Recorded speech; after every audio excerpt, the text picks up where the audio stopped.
Inquisition, and in today's episode I'll be talking about a couple of US metal gems, namely the white metal bands Apostle and Emerald. Well, there are many metal bands named Emerald, and I certainly like the Dutch band of the same name. The Californian band has to be my favorite of the bunch. Forming in 1978 in Fontana, California, according to info online, guitarist Dave Enos was just 15 years old at the time of forming the band with lead singer Larry Phillips. The band released some demo material in 1984 before going on to record and self-release their sole album, Armed for Battle, in 1987. The band's overall style is heavy metal, but they definitely lean into the old-school power metal style, sort of along the lines of Omen.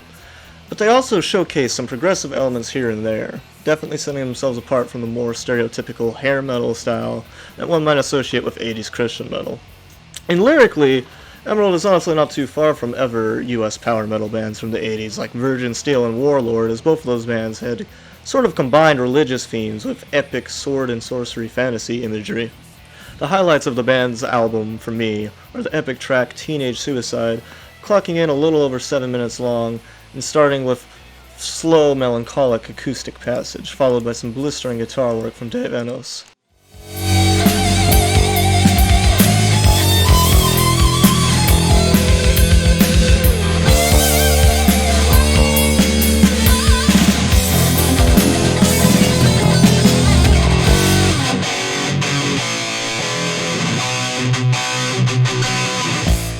Bassist Roger Martin plays 6 of the tracks on the album before he relocated to LA to join the band Vengeance Rising, leaving the band to replace him with Joe Palma to finish recording the bass lines for the LP. The record is highly sought after by collectors as well, as the original pressing of the album is known to go for hundreds of dollars on the second-hand market. I believe even the relatively recent vinyl reissues from No Remorse are going for a decent chunk of change these days, and it's of no surprise as the music is totally killer, and unfortunately, in the metal scene, when it comes to rare and obscure stuff, as soon as it spreads through word of mouth, you can pretty much bet that the record will go into 6 figures territory.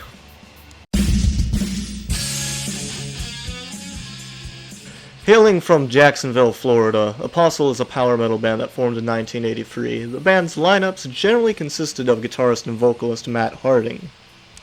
The band's style of metal is reminiscent of early Queensryche, 80s Judas Priest, and Matt's guitar work definitely has influence from Yngwie Malmsteen. For this section of the video, I'm going to highlight a couple of Apostle's best releases and give my commentary on them, as it is a little bit hard to track down their earliest material online, and a lot of the information online is conflicting in terms of release dates. Out of all of the Apostle material, I'd have to say my favorite is the Chariots of Iron demo, as this was not only my introduction to the band, it's also among their best material. It definitely showcases the old-school Queensryche and Judas Priest similarities. Starting off with this impressive instrumental track, my highlights of this demo are Power in the Blood, Lake of Fire, and Sword and Shield. The intro riff on the latter song is an absolute hook.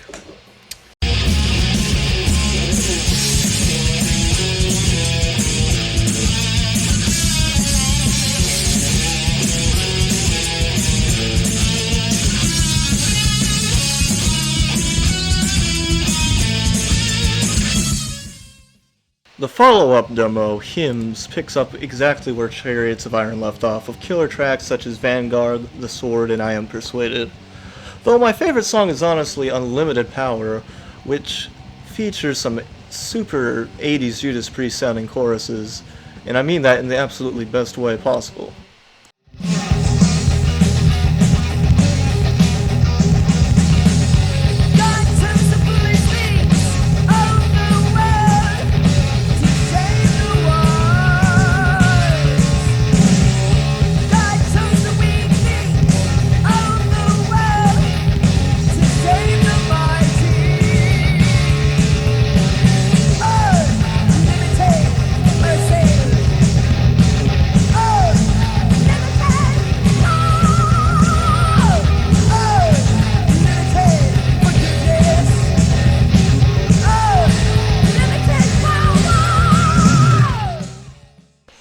Next up is the Metal for the Master demo. This one also clocks in a little under a half hour, and it was originally released in 1989 as a self-titled demo, and I'd also say this one has some of their best material. Allegedly, this is also titled Tone Zone in reference to the studio it was recorded at. However, most copies I've seen online are titled Metal for the Master.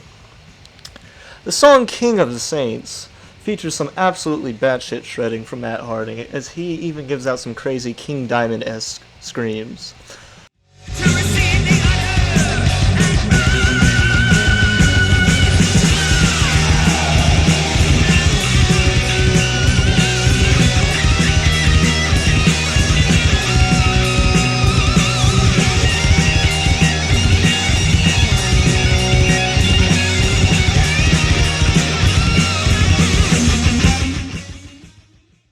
The instrumental track Parting from the Red Sea is a never highlight, sort of reminiscent of something off of Metal Church's first LP, or the instrumental song Axe Dance from Witchcross Fit for Fight. I won't lie, the song King of Kings is kind of funny, because he again does the King Diamond similarities, singing Jesus in a high falsetto, almost as if they were like trying to be a Christian version of Merciful Fate. Another one of the greatest tracks on the demo is Bread of Life, as it's an absolute barn burner.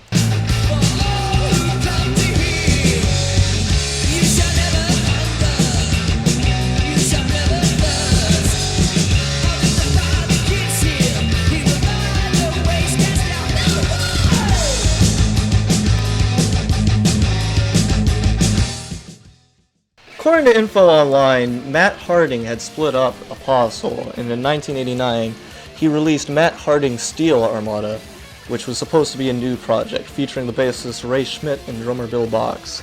Stylistically, I admittedly have a hard time differentiating this from the Apostle material, as Mac's guitar works and vocals really define the sound of both bands. While I enjoy this demo, I don't think it's as good as the other Apostle albums, but it's definitely worth listening to for the guitar work alone.